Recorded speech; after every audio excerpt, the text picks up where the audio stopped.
ಇನ್ನು ಈ ದಿನ ಬಹಳ ಶಕ್ತಿಶಾಲಿ. ಇಂತಹ ಶಕ್ತಿಶಾಲಿ ಈ ದಿನದಂದು ಬೇವಿನ ಮರದ ಬಳಿ ಇದನ್ನು ಇಟ್ಟರೆ ಸಾಕು, ಕ್ಷಣಾರ್ಧದಲ್ಲಿ ನಿಮ್ಮ ಕಷ್ಟಗಳು ಮತ್ತು ದಾರಿದ್ರ್ಯಗಳು ದೂರವಾಗುತ್ತವೆ. ನಿಮ್ಮ ಅದೃಷ್ಟ ಬದಲಾಗಿ ಲಕ್ಷಗಳಲ್ಲ ಕೋಟಿಗಳು ಬಂದು ಬೀಳುತ್ತವೆ. ತೊಟ್ಟಿದ್ದೆಲ್ಲ ಚಿನ್ನದಂತೆ ಆಗುತ್ತದೆ.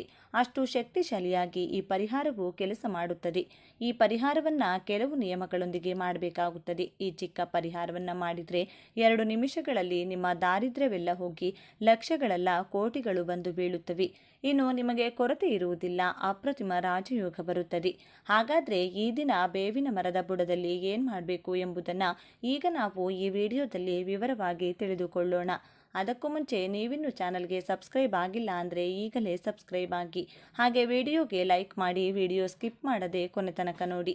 ಎಲ್ಲರೂ ಭಕ್ತಿಯಿಂದ ಓಂ ಶ್ರೀ ಮಹಾಲಕ್ಷ್ಮಿ ನಮಃ ಅಂತ ಕಮೆಂಟ್ ಮಾಡಿ.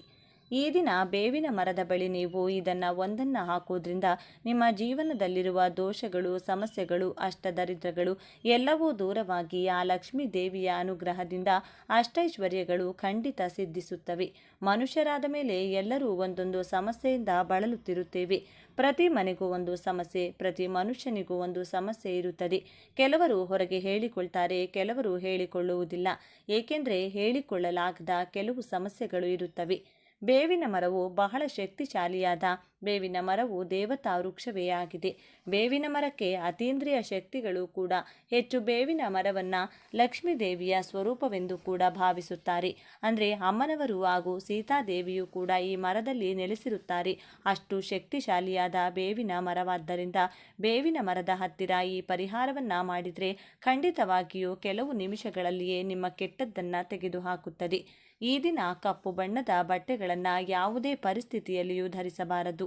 ಅಷ್ಟೇ ಅಲ್ಲ, ಈ ದಿನ ಮಾಂಸಾಹಾರವನ್ನು ಯಾವುದೇ ಕಾರಣಕ್ಕೂ ಇಡಬಾರದು ಅಥವಾ ತಿನ್ನಬಾರದು. ಮೊಟ್ಟೆ ಸೇರಿದಂತೆ ಯಾವುದನ್ನು ತಿನ್ನಬಾರದು. ಮೊಟ್ಟೆಯು ಮಾಂಸಾಹಾರಕ್ಕೆ ಸಮಾನ. ಅದೇ ರೀತಿ ಈ ದಿನ ಯಾರಿಗೂ ಸಾಲ ಕೊಡಬಾರದು. ಅದೇ ರೀತಿ ಸಾಲ ತೆಗೆದುಕೊಳ್ಳುವಂಥ ಕೆಲಸಗಳನ್ನು ಮಾಡಬಾರದು.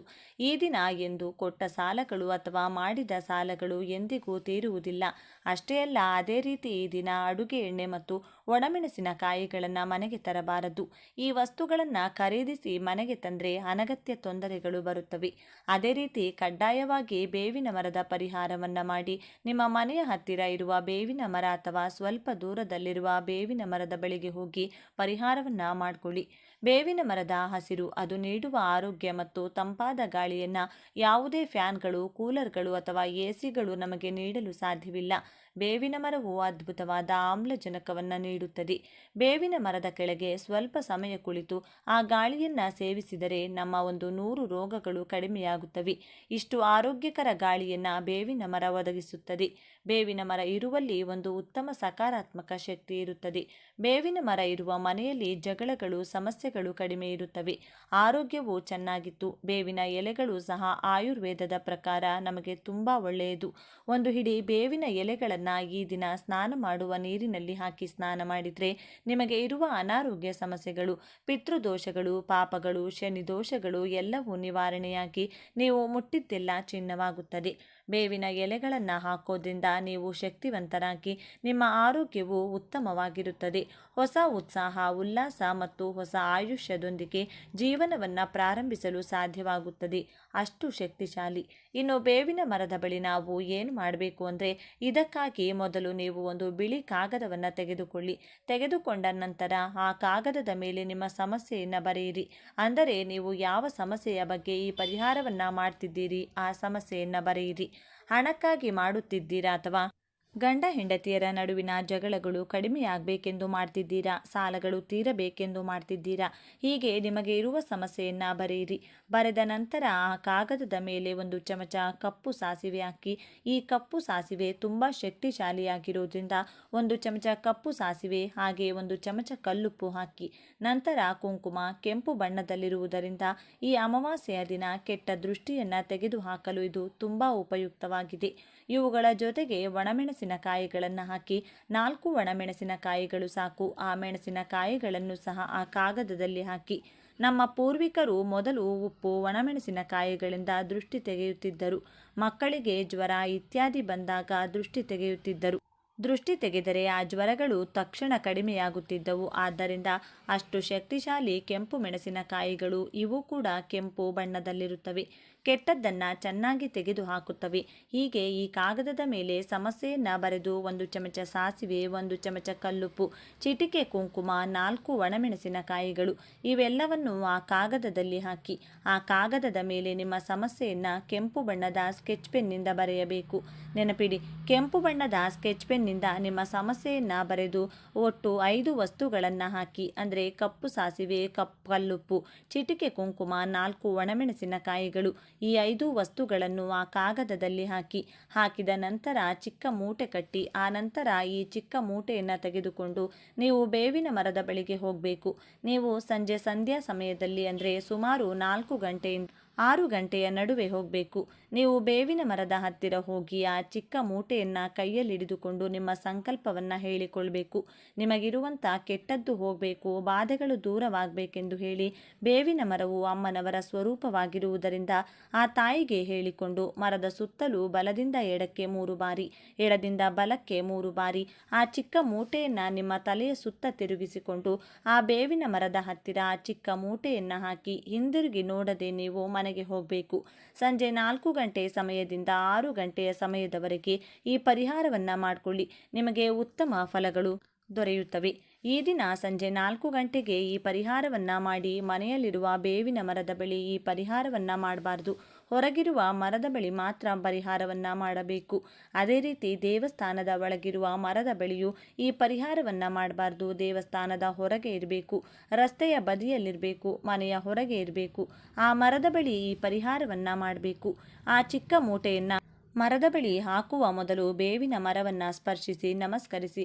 ನಿಮಗೆ ಸಾಧ್ಯವಾದರೆ ಆ ಬೇವಿನ ಮರಕ್ಕೆ 1 ಚೊಂಬು ನೀರನ್ನು ಹಾಕಿ ಆ ಬೇವಿನ ಮರದ ಸುತ್ತ ಪ್ರದಕ್ಷಿಣೆಗಳನ್ನು ಮಾಡಿ ಆ ನಂತರ ಚೆನ್ನಾಗಿ ನಿಮ್ಮ ಸಂಕಲ್ಪ ಹೇಳಿಕೊಂಡು ಈ ಚಿಕ್ಕ ಮೂಟೆಯನ್ನು ನಿಮ್ಮ ತಲೆಯ ಸುತ್ತ ಬಲದಿಂದ ಎಡಕ್ಕೆ 3 ಬಾರಿ, ಎಡದಿಂದ ಬಲಕ್ಕೆ 3 ಬಾರಿ ತಿರುಗಿಸಿ ಆ ಬೇವಿನ ಮರದ ಬುಡದಲ್ಲಿ ಹಾಕಿ ಹಿಂದಿರುಗಿ ನೋಡದೆ ಮನೆಗೆ ಹೋಗಿ. ಇದರಲ್ಲಿ ಹಾಕಿರುವ ಪ್ರತಿಯೊಂದು ಕೂಡ ಬಹಳ ಶಕ್ತಿಶಾಲಿಯಾಗಿದೆ. ಸಾಸಿವೆ ದೃಷ್ಟಿ ತೆಗೆದುಹಾಕುತ್ತದೆ. ಕಪ್ಪು ಬಣ್ಣದಲ್ಲಿರುತ್ತವೆ. ಕಪ್ಪು ಕೂಡಲೇ ಕೆಟ್ಟದ್ದನ್ನು ತೆಗೆದುಹಾಕುತ್ತದೆ. ಬಹಳ ಶಕ್ತಿಶಾಲಿ ಸಾಸಿವೆ ನಮಗೆ ಚಿಕ್ಕದಾಗಿರುತ್ತದೆ. ಅದೇ ರೀತಿ ಕಲ್ಲುಪ್ಪು ಕೂಡ ದೃಷ್ಟಿ ತೆಗೆಯಲು ಮತ್ತು ದೋಷವನ್ನು ನಿವಾರಿಸಲು ಬಹಳ ಉಪಯುಕ್ತವಾಗಿದೆ. ಸಾಲದ ಸಮಸ್ಯೆಗಳನ್ನು, ಆರ್ಥಿಕ ಸಮಸ್ಯೆಗಳನ್ನು ನಿವಾರಿಸುತ್ತದೆ. ಕುಂಕುಮ ಮಂಗಳಕರವಾದದ್ದು, ಶುಭಕರವಾದದ್ದು. ಇನ್ನು ಅನೇಕ ಮೆಣಸಿನಕಾಯಿಗಳು ಬಹಳ ಖಾರವನ್ನು ಹೊಂದಿರುತ್ತವೆ. ಅದೇ ರೀತಿ ನಮಗಿರುವಂತಹ ಕಠಿಣ ಸಮಸ್ಯೆಗಳನ್ನು, ಖಾರವಾದ ಸಮಸ್ಯೆಯನ್ನಾದರೂ ಒಣಮೆಣಸಿನಕಾಯಿಗಳು ಕ್ಷಣಗಳಲ್ಲಿ ನಿವಾರಿಸುತ್ತವೆ. ಆದ್ದರಿಂದ ಇವುಗಳನ್ನು ಕಟ್ಟಿ ಹಾಗೆ ದೃಷ್ಟಿ ತೆಗೆದು ಬೇವಿನ ಮರದ ಬಳಿ ಹಾಕಿ ಮನೆಗೆ ಪ್ರವೇಶಿಸುವಾಗ ಮರೆಯದೆ ಕಾಲು ಕೈಗಳನ್ನು ಸ್ವಚ್ಛವಾಗಿ ತೊಳೆದುಕೊಂಡು ಹೋಗಿ. ಇನ್ನೂ ಸಾಧ್ಯವಾದರೆ ಸ್ನಾನ ಮಾಡಿ. ಹೀಗೆ ಮಾಡಿ ನೋಡಿ. ನೀವು ಮನೆಗೆ ಹೋಗುವಷ್ಟರಲ್ಲಿ ಒಂದು ಉತ್ತಮ ಸಕಾರಾತ್ಮಕ ಮನಸ್ಥಿತಿ ಬರುತ್ತದೆ. ನಿಮ್ಮ ಮನಸ್ಸು ಸಂಪೂರ್ಣವಾಗಿ ವಿಶ್ರಾಂತಿ ಪಡೆಯುತ್ತದೆ. ನಿಮಗೆ ಹಣಕಾಸಿನ ವಿಷಯದಲ್ಲಿ ಹಣ ಕೈಗೆ ಸಿಗುವುದು ಮತ್ತು ತುಂಬ ಶಾಂತವಾಗಿರುವುದನ್ನು ನೋಡಿ ನೀವೇ ಆಶ್ಚರ್ಯಪಡುತ್ತೀರಿ. ಹಣಕಾಸಿನ ಸಮಸ್ಯೆಗಳು ದೂರವಾಗುವುದು, ಮನೆ ಅನುಕೂಲಕರವಾಗಿ ಬದಲಾಗುವುದು, ಕೆಟ್ಟ ದೃಷ್ಟಿ ದೂರವಾಗುವುದು. ಈ ಪರಿಹಾರವು ಬಹಳ ಶಕ್ತಿಶಾಲಿಯಾಗಿ ನಿಮ್ಮ ಹಣೆ ಬರಹವನ್ನೇ ಬದಲಾಯಿಸುತ್ತದೆ. ಈ ಅಮಾವಾಸ್ಯೆ ಬಹಳ ಶಕ್ತಿಶಾಲಿಯಾಗಿರುವುದರಿಂದ ಖಂಡಿತವಾಗಿಯೂ ಇದನ್ನು ಮಾಡಿಕೊಳ್ಳಿ. ಈ ಪರಿಹಾರವು ಅದ್ಭುತವಾಗಿ ಕೆಲಸ ಮಾಡುತ್ತದೆ. ಇದನ್ನು ಮಹಿಳೆಯರು ಮಾಡಬಹುದು, ಪುರುಷರು ಮಾಡಬಹುದು. ಯಾವುದೇ ತೊಂದರೆ ಇಲ್ಲ. ಚೆನ್ನಾಗಿ ಹೀಗೆ ಮಾಡಿಕೊಂಡು ನಿಮಗಿರುವ ಪ್ರತಿಯೊಂದು ಸಮಸ್ಯೆಯಿಂದಲೂ ಹೊರಬನ್ನಿ. ಹೀಗೆ ಮಾಡ್ತಿದ್ದೇವೆ ಎಂದು ಯಾರಿಗೂ ಹೇಳಬಾರದು. ಹೇಳಿದರೆ ನಮ್ಮ ಮಾತಿನ ರೂಪದಲ್ಲಿ ಅದಕ್ಕಿರುವ ಶಕ್ತಿ ಎಲ್ಲವೂ ಹೋಗುತ್ತದೆ. ಆದ್ದರಿಂದ ಇದನ್ನು ರಹಸ್ಯವಾಗಿ ಮಾಡಬೇಕಾದ ಪರಿಹಾರ ಇದು. ಆದ್ದರಿಂದ ನೀವು ಕೂಡ ಈ ಶಕ್ತಿಶಾಲಿ ಈ ದಿನದಂದು ಬೇವಿನ ಮರದ ಬಳಿ ನೀಡಿದ ಸುಲಭ ಪರಿಹಾರವನ್ನು ಮಾಡಿ ನಿಮ್ಮ ಕಷ್ಟಗಳನ್ನು, ದಾರಿದ್ರ್ಯವನ್ನು ನಿವಾರಿಸಿಕೊಂಡು ಆನಂದವಾಗಿ ಬದುಕಿ. ಓಕೆ ಸ್ನೇಹಿತರೆ, ಈ ಮಾಹಿತಿ ನಿಮಗೆ ಇಷ್ಟವಾದರೆ ಈ ವಿಡಿಯೋನ ಪ್ರತಿಯೊಬ್ಬರಿಗೂ ಕೂಡ ಶೇರ್ ಮಾಡಿ. ನಮ್ಮ ಚಾನಲ್ಗೆ ಸಬ್ಸ್ಕ್ರೈಬ್ ಆಗಿ. ಎಲ್ಲರೂ ಭಕ್ತಿಯಿಂದ ಓಂ ಶ್ರೀ ಶನೇಶ್ವರ ನಮಃ ಅಂತ ಕಮೆಂಟ್ ಮಾಡಿ. ಜ್ಯೋತಿಷ್ಯ ಶಾಸ್ತ್ರದ ಪ್ರಕಾರ ಈ ಶುಭ ದಿನದಂದು ಕೆಲವು ನಿರ್ದಿಷ್ಟ ವಸ್ತುಗಳನ್ನು ಮನೆಗೆ ತರುವುದರಿಂದ ಆರ್ಥಿಕ ಪ್ರಗತಿ, ಸುಖ, ಶಾಂತಿ ಮತ್ತು ಸಮೃದ್ಧಿ ನೆಲೆಸುತ್ತದೆ ಎಂಬ ಅಚಲ ನಂಬಿಕೆ ಇದೆ.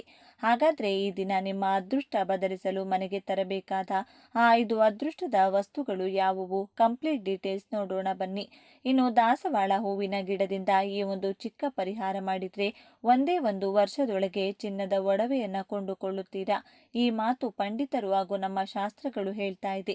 ಶಾಸ್ತ್ರಗಳಲ್ಲಿ ಹೇಳಿರುವ ಪ್ರಕಾರ ದಾಸವಾಳ ಗಿಡದಿಂದ ಮಾಡುವಂಥ ಪರಿಹಾರ ಏನು ಅನ್ನೋದು ಈ ವಿಡಿಯೋದಲ್ಲಿ ತಿಳಿಸಿಕೊಡ್ತೀವಿ. ಇದು ತುಂಬಾನೇ ಚಿಕ್ಕ ಪರಿಹಾರ, ಹಾಗೆ ಈಸಿ ಪರಿಹಾರ ಕೂಡ, ಆದರೆ ತುಂಬಾನೇ ಪವರ್ಫುಲ್ ಆಗಿದೆ. ಹಾಗಾಗಿ ವಿಡಿಯೋ ಫುಲ್ ಆಗಿ ಸ್ಕಿಪ್ ಮಾಡದೆ ನೋಡಿ. ಆದರೆ ಅದಕ್ಕೂ ಮುಂಚೆ ನೀವಿನ್ನು ನಮ್ಮ ಚಾನೆಲ್ನ ಸಬ್ಸ್ಕ್ರೈಬ್ ಮಾಡ್ಕೊಂಡಿಲ್ಲ ಅಂದರೆ ಖಂಡಿತ ಈಗಲೇ ಸಬ್ಸ್ಕ್ರೈಬ್ ಮಾಡ್ಕೊಳ್ಳಿ. ಹಾಗೆ ಈ ವಿಡಿಯೋ ಇಷ್ಟ ಆದರೆ ಮರೆಯದೆ ಒಂದು ಲೈಕ್ ಕೊಡಿ. ಎಲ್ಲರೂ ಭಕ್ತಿಯಿಂದ ಓಂ ಶ್ರೀ ಮಹಾಲಕ್ಷ್ಮಿ ನಮಃ ಅಂತ ಕಮೆಂಟ್ ಮಾಡಿ. ಸಮೃದ್ಧಿಯ ಸಂಕೇತ ಕಲ್ಲುಪ್ಪು. ಹಳೆಯ ಕಾಲದಿಂದಲೂ ಉಪ್ಪನ್ನ ಲಕ್ಷ್ಮಿಯ ಸ್ವರೂಪ ಮತ್ತು ಶುದ್ಧತೆಯ ಸಂಕೇತ ಎನ್ನಲಾಗುತ್ತದೆ. ಈ ದಿನ ಹೊಸದಾಗಿ ಒಂದು ಪ್ಯಾಕೆಟ್ ಕಲ್ಲುಪ್ಪು ಖರೀದಿಸಿ ಮನೆಗೆ ತಂದರೆ ಹಣಕಾಸಿನ ಹರಿವು ಸುಗಮವಾಗುತ್ತದೆ. ಇದು ಮನೆಯಲ್ಲಿರುವ ನಕಾರಾತ್ಮಕ ಶಕ್ತಿಯನ್ನ ಹೊರಹಾಕಿ ಶಾಂತಿ ನೆಲೆಸುವಂತೆ ಮಾಡುತ್ತದೆ. ಲಕ್ಷ್ಮಿಯ ರೂಪ ಅಕ್ಕಿ. ಅಕ್ಕಿಯನ್ನ ಅನ್ನಪೂರ್ಣೇಶ್ವರಿಯ ಸ್ವರೂಪವೆಂದು ಪರಿಗಣಿಸಲಾಗುತ್ತದೆ. ಈ ದಿನ ಹೊಸ ಅಕ್ಕಿಯನ್ನ ಮನೆಗೆ ತಂದು ತಟ್ಟೆಯಲ್ಲಿ ಹರಡಿ ಅರಿಶಿನ ಕುಂಕುಮದಿಂದ ಪೂಜಿಸಿ ಹಣ ಇಡುವ ಜಾಗದಲ್ಲಿಟ್ಟರೆ ಮನೆಯಲ್ಲಿ ಧನಧಾನ್ಯಗಳಿಗೆ ಎಂದಿಗೂ ಕೊರತೆಯಾಗುವುದಿಲ್ಲ ಎಂಬ ನಂಬಿಕೆ ಇದೆ. ಸೌಭಾಗ್ಯ ತರುವ ಅರಿಶಿನದ ಕೊಂಬು. ಮಹಾಲಕ್ಷ್ಮಿ ಮತ್ತು ವಿಷ್ಣುವಿಗೆ ಅತ್ಯಂತ ಪ್ರಿಯವಾದ ಅರಿಶಿನ ಸಕಲ ಶುಭ ಕಾರ್ಯಗಳ ಮೂಲ. ಈ ದಿನ ಸಮ ಸಂಖ್ಯೆಯಲ್ಲಿ ಅರಿಶಿನದ ಕೊಂಬುಗಳನ್ನು ತಂದು ತೋರಣ ಮಾಡಿ ಮುಖ್ಯ ದ್ವಾರಕ್ಕೆ ಕಟ್ಟಬೇಕು. ಇದರಿಂದ ಮನೆಯೊಳಗೆ ಧನಾಕರ್ಷಣೆಯಾಗಿ ವ್ಯಾಪಾರ ವ್ಯವಹಾರದಲ್ಲಿ ಲಾಭ ಉಂಟಾಗುತ್ತದೆ. ದೈವಿಕ ಶಕ್ತಿಯ ಶಂಖ. ಶಂಖವು ಪವಿತ್ರತೆ ಮತ್ತು ವಿಜಯದ ಸಂಕೇತ. ಈ ದಿನ ದಕ್ಷಿಣಾವರ್ತಿ ಶಂಖವನ್ನ ಮನೆಗೆ ತಂದು ಪೂಜಾ ಕೋಣೆಯಲ್ಲಿರಿಸುವುದರಿಂದ ಆರ್ಥಿಕ ಸಂಕಷ್ಟಗಳು ದೂರವಾಗುತ್ತವೆ. ಇದು ಮನೆಯ ವಾತಾವರಣವನ್ನು ಶುದ್ಧೀಕರಿಸಿ ದೈವಿಕ ಶಕ್ತಿಯನ್ನ ಆಕರ್ಷಿಸುತ್ತದೆ. ಅದೃಷ್ಟದ ಒಂಟಿ ಕಣ್ಣಿನ ತೆಂಗಿನಕಾಯಿ. ಸಾಮಾನ್ಯವಾಗಿ ತೆಂಗಿನಕಾಯಿಗೆ 3 ಕಣ್ಣುಗಳಿರುತ್ತವೆ, ಆದರೆ ಅಪರೂಪವಾಗಿ ಸಿಗುವ ಏಕಾಕ್ಷಿ ಅಥವಾ ಒಂಟಿ ಕಣ್ಣಿನ ತೆಂಗಿನಕಾಯಿ ಅತ್ಯಂತ ಶಕ್ತಿಶಾಲಿ. ಈ ದಿನ ಶುಭ ಮುಹೂರ್ತದಲ್ಲಿ ಇದನ್ನ ಮನೆಗೆ ತಂದು ಪೂಜಿಸಿದರೆ ನಿಮ್ಮ ಜೀವನದ ಎಲ್ಲ ಅಡೆತಡೆಗಳು ನಿವಾರಣೆಯಾಗಿ ಅದೃಷ್ಟ ಕುಲಾಯಿಸುತ್ತದೆ.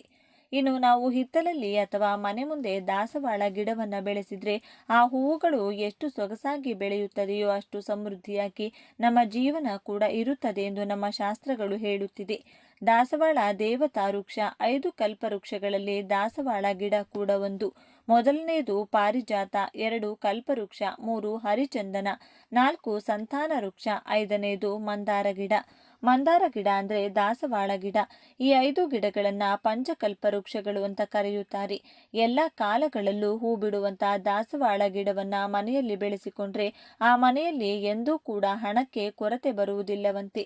ಕೆಂಪು ದಾಸವಾಳ ಹೂಗಳನ್ನ ದೇವರಿಗೆ ಸಮರ್ಪಿಸಿ ಭಕ್ತಿಯಿಂದ ನಮ್ಮ ಕೋರಿಕೆ ಹೇಳಿಕೊಂಡ್ರೆ ಆ ಕೋರಿಕೆಯನ್ನ ದೇವರು ಸ್ವತಃ ಕೇಳಿಸಿಕೊಂಡು ಈಡೇರಿಸುತ್ತಾರೆ ಎಂದು ಒಂದು ಪುರಾಣ ವಚನವಿದೆ. ದಾಸವಾಳ ಗಿಡ ಮನೆ ಮುಂದೆ ಬೆಳೆಸುವವರು ಸಿಂಹದ್ವಾರದ ಪಕ್ಕದಲ್ಲಿ ಬೆಳೆಸಬೇಕು. ಅದೇ ಒಂದು ವೇಳೆ ಹಿತ್ತಲಲ್ಲಿ ಬೆಳೆಸುವವರು ಎಲ್ಲಿ ಬೇಕಾದರೂ ಬೆಳೆಸಬಹುದು. ನಮ್ಮ ಶಾಸ್ತ್ರಗಳು ಹೇಳಿರುವ ಪ್ರಕಾರ ಒಂದೊಂದು ದೇವರಿಗೆ ಒಂದೊಂದು ಪ್ರತ್ಯೇಕವಾದ ಹೂವೆಂದರೆ ಇಷ್ಟ ಇರುತ್ತದೆ. ಅವರ ಪೂಜೆಯಲ್ಲಿ ಆ ಹೂವನ್ನು ಬಳಸಿದರೆ ನಮಗೆ ಬೇಗನೆ ಫಲ ಸಿಗುತ್ತದೆ. ಆದರೆ ಎಲ್ಲ ದೇವರು ದೇವತೆಗಳು ಇಷ್ಟಪಡುವಂತಹ ಹೂವು ಕೆಂಪು ದಾಸವಾಳ. ನಮಗೆ ಎಷ್ಟೋ ಬಣ್ಣದ ದಾಸವಾಳ ಹೂಗಳಿದ್ದರೂ ಕೂಡ ಕೆಂಪು ಬಣ್ಣದ ಹೂವಿಗೆ ಇರುವ ಪ್ರತ್ಯೇಕತೆ ಯಾವ ಹೂವಿಗೂ ಕೂಡ ಇರುವುದಿಲ್ಲ. ದೇವರಿಗೂ ಕೂಡ ಆ ಕೆಂಪು ಬಣ್ಣದ ಹೂವೆಂದ್ರೇನೆ ತುಂಬಾ ಇಷ್ಟ. ಹಾಗಾಗಿ ನಿಮಗೆ ಯಾವ ಬಣ್ಣದ ಹೂವು ಇಷ್ಟ ಇದ್ದರೂ ಕೂಡ ಅದರ ಜೊತೆಗೆ ಈ ಕೆಂಪು ಬಣ್ಣದ ದಾಸವಾಳ ಹೂವನ್ನು ಕೂಡ ಮನೆಯಲ್ಲಿ ತಪ್ಪದೇ ಬೆಳೆಸಿ. ಈಗ ವಿಷಯಕ್ಕೆ ಬಂದ್ರೆ ಪ್ರತಿಯೊಬ್ಬರಿಗೂ ಕೂಡ ಚಿನ್ನ ಅಂದ್ರೆ ತುಂಬಾನೇ ಇಷ್ಟ. ಮುಖ್ಯವಾಗಿ ಹೆಂಗಸರಿಗೆ ಚಿನ್ನ ಅಂದ್ರೆ ಎಷ್ಟು ಇಷ್ಟ ಅಂತ ಪ್ರತ್ಯೇಕವಾಗಿ ಹೇಳಬೇಕಾಗಿಲ್ಲ. ಪ್ರಾಣ ಬೇಕಾದ್ರೂ ಕೊಡ್ತಾರೆ ಹೊರತು ಚಿನ್ನನ ಮಾತ್ರ ಬಿಟ್ಟು ಕೊಡಲ್ಲ. ಅಷ್ಟೊಂದು ಇಷ್ಟ ಚಿನ್ನ ಅಂದ್ರೆ. ಆದ್ರೆ ನಮ್ಮ ಪುರಾಣಗಳಲ್ಲಿ ಇರುವ ಪ್ರಕಾರ ಚಿನ್ನದಲ್ಲಿ ಕಲಿಪುರುಷ ವಾಸ ಇರ್ತಾನೆ. ಮಹಾರಾಜ ಯಾವಾಗ ಕಲಿಪುರುಷನಿಗೆ ಚಿನ್ನದಲ್ಲಿ ವಾಸ ಇರೋಕೆ ಅನುಮತಿ ಕೊಟ್ಟರು ಆ ಮರುಕ್ಷಣವೇ ಅವರ ಕಿರೀಟದೊಳಗೆ ಪ್ರವೇಶಿಸಿದ ಕಲಿಪುರುಷ ಅವರ ಪ್ರಾಣವನ್ನೇ ಬಲಿ ಪಡೆದುಕೊಂಡ. ಆದರೆ ಎಲ್ಲ ಚಿನ್ನದಲ್ಲೂ ಕೂಡ ಕಲಿಪುರುಷ ಇರುವುದಿಲ್ಲ. ಯಾರು ಅಧರ್ಮವಾಗಿ ಬೇರೆಯವರಿಗೆ ಮೋಸ ಮಾಡಿ ಚಿನ್ನ ಸಂಪಾದನೆ ಮಾಡಿರುತ್ತಾರೋ ಅಥವಾ ಬೇರೆಯವರ ಚಿನ್ನವನ್ನ ಕದ್ದಿರ್ತಾರೋ ಆ ಚಿನ್ನದಲ್ಲಿ ಮಾತ್ರವೇ ಕಲಿಪುರುಷ ವಾಸ ಇರ್ತಾನೆ. ಇಲ್ಲಿ ಎಲ್ಲರಿಗೂ ಕೂಡ ಜೀವನದಲ್ಲಿ ಚಿನ್ನ ಕೊಂಡುಕೊಳ್ಳಬೇಕು ಅನ್ನೋ ಆಸೆ ಇರುತ್ತದೆ. ಅವರ ಹತ್ರ ಎಷ್ಟು ಚಿನ್ನ ಇದ್ರೂ ಕೂಡ ಇನ್ನೂ ಜಾಸ್ತಿ ಬೇಕು ಅಂತ ಆಸೆ ಪಡುತ್ತಾರೆ. ಬಡವರು ಒಂದು ಓಲೆ ಕಳಿಸಿಕೊಂಡರೂ ಸಾಕು ಅನ್ಕೊಂಡ್ರೆ ಮಿಡಲ್ ಕ್ಲಾಸ್ ಅವರು ಚೈನ್ ಬೇಕು ಅಂತಾರೆ. ಶ್ರೀಮಂತರು ಹೊಸ ಡಿಸೈನ್ ಆಭರಣಗಳು ಯಾವಾಗ ಬರುತ್ತೆ ಅಂತ ಕಾಯ್ತಾ ಇರ್ತಾರೆ. ಹೀಗೆ ಎಲ್ಲರಿಗೂ ಕೂಡ ಚಿನ್ನ ಬೇಕು. ಅದೇ ರೀತಿ ನಿಮಗೂ ಕೂಡ ಚಿನ್ನ ಕೊಂಡುಕೊಳ್ಳುವ ಆಸೆ ಇದ್ರೆ ಈ ದಿನ ಮಿಸ್ ಮಾಡಬೇಡಿ. ನಾನು ಹೇಳುವಂತ ಈ ಪರಿಹಾರವನ್ನ ಮಾಡಿ ನೋಡಿ. ಇದನ್ನ ಬರೀ ಹೆಂಗಸರು ಮಾತ್ರವಲ್ಲದೆ ಗಂಡಸರು ಕೂಡ ಮಾಡಬಹುದು. ಇದಕ್ಕಾಗಿ ನೀವು ಯಾವುದಾದರೂ ಒಂದು ಕೆಂಪು ಬಣ್ಣದ ದಾಸವಾಳ ಹೂವಿನ ಗಿಡದ ಹತ್ರ ಹೋಗಬೇಕು. ಆ ಗಿಡ ನಿಮ್ಮ ಮನೆಯಲ್ಲಿಲ್ಲ ಅಂದ್ರೂ ಕೂಡ ಪರವಾಗಿಲ್ಲ, ಅಕ್ಕಪಕ್ಕದ ಮನೆ ಆಗಿರಬಹುದು ಅಥವಾ ಎಲ್ಲಾದರೂ ಪಾರ್ಕಲ್ಲೋ ರೋಡ್ನಲ್ಲಿರುವಂತಹ ಗಿಡಕ್ಕೆ ಸ್ವಲ್ಪ ನೀರು ಹಾಕಿ ನಮಸ್ಕಾರ ಮಾಡಿಕೊಳ್ಳಿ. ಬಳಿಕ ಆ ಗಿಡದಿಂದ ಒಂದು ಎಲೆಯನ್ನ ಕಿತ್ಕೊಳ್ಳಿ. ಆ ಎಲೆಯಲ್ಲಿ ಎಲ್ಲೂ ಕೂಡ ಡ್ಯಾಮೇಜ್ ಇರಬಾರದು. ಚೆನ್ನಾಗಿ ದೊಡ್ಡದಾಗಿರುವಂತಹ ಎಲೆಯನ್ನ ಕಿತ್ಕೊಂಡು ಬನ್ನಿ. ಆ ಎಲೆಯನ್ನ ಮನೆಗೆ ತಂದು ಚೆನ್ನಾಗಿ ತೊಳೆದು ಆ ಎಲೆ ಫುಲ್ ಕವರ್ ಆಗೋ ತರ ಅರಿಶಿನ ಹಚ್ಚಬೇಕು. ಅಂದ್ರೆ ಎಲ್ಲೂ ಕೂಡ ಹಸಿರು ಬಣ್ಣ ಕಾಣಿಸಬಾರದು, ಅಷ್ಟು ಚೆನ್ನಾಗಿ ನೀವು ಅರಿಶಿನವನ್ನ ಹಚ್ಚಬೇಕು. ಬಳಿಕ ಅದನ್ನ ಲಕ್ಷ್ಮೀ ದೇವಿ ಫೋಟೋ ಮುಂದೆ ಇಟ್ಟು ಅದರ ಮೇಲೆ ಎಷ್ಟಾಗುತ್ತೋ ಅಷ್ಟು ನೆನೆಸಿಟ್ಟಿರುವಂತಹ ಕಡಲೆ ಕಾಳುಗಳನ್ನ ಹಾಕಬೇಕು. ರಾತ್ರಿನೇ ನೆನೆಸಿಟ್ರೂ ಕೂಡ ಪರವಾಗಿಲ್ಲ, ಅಥವಾ ಒಂದು 4 ಗಂಟೆ ಮುಂಚೆ ನೆನೆಸಿಟ್ರೂ ಕೂಡ ಪರವಾಗಿಲ್ಲ. ಆ ಎಲೆಯಲ್ಲಿ ಎಷ್ಟು ಹಿಡಿಸುತ್ತೋ ಅಷ್ಟು ಕಡಲೆ ಕಾಳುಗಳನ್ನು ಹಾಕಿ. ನೀವು ಕಡಲೆಕಾಳು ನೆನೆಸುವಾಗ ಸ್ವಲ್ಪ ಅರಿಶಿನ ಕೂಡ ಹಾಕಿ ನೆನೆಸಿರಬೇಕು. ಈ ರೀತಿ ಎಲೆ ಮೇಲೆ ಅರಿಶಿನ ಹಾಕಿ ಕಡಲೆಕಾಳು ಹಾಕಿದ ಮೇಲೆ ಸ್ವಲ್ಪ ಹೊತ್ತು ಕಣ್ಣು ಮುಚ್ಚಿಕೊಂಡು ಲಕ್ಷ್ಮೀ ದೇವಿಗೆ ನಿಮ್ಮ ಮನಸ್ಸಿನಲ್ಲಿರುವಂಥ ಕೋರಿಕೆಯನ್ನು ಹೇಳಿಕೊಳ್ಳಿ.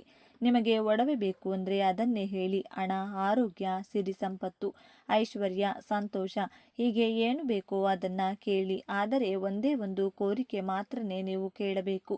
ಅದರ ನಂತರ ನೀವು ನಾರ್ಮಲ್ ಆಗಿ ಪೂಜೆ ಮಾಡಿ ಮುಗಿಸಿಕೊಳ್ಳಿ. ದೇವರ ಮುಂದೆ ನೀವಿಟ್ಟಂತಹ ಆ ಎಲೆ ಹಾಗೂ ಕಡಲೆಕಾಳುಗಳನ್ನು ದಿನಪೂರ್ತಿ ಅದೇ ರೀತಿ ಬಿಡಬೇಕು. ಹಾಗೇನೆ ಯಾವ ಸಮಯದಲ್ಲೂ ಕೂಡ ದೀಪ ಆರದೇ ಇರೋ ಥರ ನೋಡ್ಕೊಳ್ಳಿ. ಇನ್ನು ಆ ಕಡಲೆಕಾಳು ಅಥವಾ ಆ ಎಲೆಯನ್ನು ಮುಟ್ಟೋದಾಗ್ಲಿ ಕದಲಿಸೋದಾಗ್ಲಿ ಮಾಡೋಕೆ ಹೋಗಬೇಡಿ. ಇನ್ನು ಅಮಾವಾಸ್ಯೆ ನೆಕ್ಸ್ಟ್ ಡೇ ನೀವು ಸ್ನಾನ ಮಾಡಿಕೊಂಡು ಬಿಸಿ ಬಿಸಿಯಾಗಿ ಅನ್ನ ತಯಾರಿಸಿ ಅದರಲ್ಲಿ ಸ್ವಲ್ಪ ಹಾಲು, ಬೆಲ್ಲದ ಪುಡಿ ಹಾಗೂ ತುಪ್ಪ ಬೆರೆಸಿ ಅದನ್ನು ಉಂಡೆ ಥರ ಕಟ್ಟಿ ಲಕ್ಷ್ಮೀ ದೇವಿ ಫೋಟೋ ಮುಂದೆ ಇಡಿ. ನೀವು ನಾರ್ಮಲ್ ಆಗಿ ಪೂಜೆ ಮಾಡಿಕೊಂಡು ಆ ಕಡಲೆಕಾಳುಗಳ ಎಲೆ ಇದೆಯಲ್ಲ, ಇದನ್ನ ನೀವು ಈಗಾಗಲೇ ಲಕ್ಷ್ಮೀ ದೇವಿ ಮುಂದೆ ಇಟ್ಟಿರುವಂತಹ ಅನ್ನದ ಉಂಡೆ ಇದೆಯಲ್ಲ ಅದರ ಮಧ್ಯದಲ್ಲಿ ಭದ್ರವಾಗಿಟ್ಟು ಅದನ್ನು ತಗೊಂಡು ಹೋಗಿ ಯಾವುದಾದರೂ ಹಸುಗೆ ತಿನ್ನಿಸಿಬಿಡಿ. ಒಂದು ವೇಳೆ ನೀವಿರೋ ಜಾಗದಲ್ಲಿ ಯಾವ ಹಸು ಕೂಡ ಸಿಗಲ್ಲ ಅನ್ನೋ ಪಕ್ಷದಲ್ಲಿ ನೀವು ಈ ಅನ್ನ ತಯಾರಿಸೋ ಅಗತ್ಯ ಇಲ್ಲ. ಬರೀ ಈ ಎಲೆಯನ್ನ ತಗೊಂಡು ಹೋಗಿ ಕಾಲುಗಳನ್ನು ಯಾವುದಾದರೂ ಪಕ್ಷಿಗೆ ಕೊಟ್ಟು ಆ ಎಲೆ ಮಾತ್ರವೇ ನೀವು ಯಾವ ಗಿಡದ ಎಲೆ ಕಿತ್ತು ತಂದಿರ್ತೀರೋ ಅದೇ ಗಿಡದ ಕೆಳಗೆ ಸ್ವಲ್ಪ ಮಣ್ಣು ಅಗೆದು ಅದರೊಳಗೆ ಈ ಎಲೆಯನ್ನ ಹಾಕಿ ಮುಚ್ಚಿಡಿ. ನೀವು ಹಸುಗೆ ಕೊಡೋದಿದ್ರೆ ಈ ಡಬಲ್ ಕೆಲಸ ಇರುವುದಿಲ್ಲ. ಎಲ್ಲ ಕೂಡ ಟೋಟಲ್ ಆಗಿ ಹಸುಗೆ ಕೊಟ್ಟು ಬಿಡಬಹುದು. ಹಸು ಸಿಗೋದೇ ಇಲ್ಲ ಅನ್ನೋರು ಮಾತ್ರ ಇನ್ನೇನು ಮಾಡೋಕ್ಕಾಗಲ್ಲ. ಈ ರೀತಿ ಪಕ್ಷಿಗೆ ಕಾಳುಗಳನ್ನು ಕೊಟ್ಟು ಎಲೆಯನ್ನ ಮಾತ್ರ ಅದೇ ಗಿಡದ ಕೆಳಗಡೆ ಹೋಗಿ ಹಾಕಬೇಕು. ಈ ಒಂದು ಚಿಕ್ಕ ಪರಿಹಾರ ಮಾಡಿಕೊಂಡ್ರೆ ಖಂಡಿತ 1 ವರ್ಷದ ಒಳಗೆ ನೀವು ಕೇಳಿರುವಂಥ ಕೋರಿಕೆ ಈಡೇರುತ್ತದೆ. ಒಂದು ವೇಳೆ ಚಿನ್ನ ಬೇಕು ಅಂತ ನೀವು ಕೇಳಿದರೆ 1 ವರ್ಷದ ಒಳಗಡೆ ನಿಮ್ಮ ಚಿನ್ನ ಕೊಂಡುಕೊಳ್ತೀರಾ. ನೀವು ಒಂದು ವೇಳೆ ತುಂಬ ಬಡವರಾಗಿದ್ದು ಅಥವಾ ದಿನಗೂಲಿ ಮಾಡ್ತಾ ಇದ್ರೂ ಕೂಡ ಚಿನ್ನವನ್ನು ಕೊಂಡುಕೊಳ್ತೀರಾ, ಅಥವಾ ಯಾವುದೋ ಒಂದು ರೂಪದಲ್ಲಿ ಚಿನ್ನ ತಪ್ಪದೆ ನಿಮ್ಮ ಕೈ ಸೇರುತ್ತದೆ. ಆ ಅದೃಷ್ಟವನ್ನು ಸ್ವತಃ ಲಕ್ಷ್ಮೀ ದೇವಿಯೇ ನಿಮಗೆ ಕೊಡ್ತಾರೆ. ಹಾಗಾಗಿ ಸ್ನೇಹಿತರೆ, ಮಿಸ್ ಮಾಡಿಕೊಳ್ಬೇಡಿ. ಈ ಚಿಕ್ಕ ಪರಿಹಾರವನ್ನು ಮಾಡಿಕೊಂಡು ನಿಮ್ಮ ಕೋರಿಕೆಯನ್ನು ಈಡೇರಿಸಿಕೊಳ್ಳಿ. ಈ ವಿಡಿಯೋ ನಿಮಗೆ ಇಷ್ಟ ಆದರೆ ಲೈಕ್ ಮಾಡಿ, ಶೇರ್ ಮಾಡಿ. ಇಂಥ ಹೆಚ್ಚಿನ ಉತ್ತಮ ಮಾಹಿತಿಗಳಿಗಾಗಿ ತಪ್ಪದೆ ನಮ್ಮ ಚಾನೆಲ್ನ ಸಬ್ಸ್ಕ್ರೈಬ್ ಮಾಡಿಕೊಳ್ಳಿ. ನಾಳೆ ಮತ್ತೊಂದು ವಿಡಿಯೋದೊಂದಿಗೆ ಭೇಟಿಯಾಗೋಣ. ಧನ್ಯವಾದಗಳು.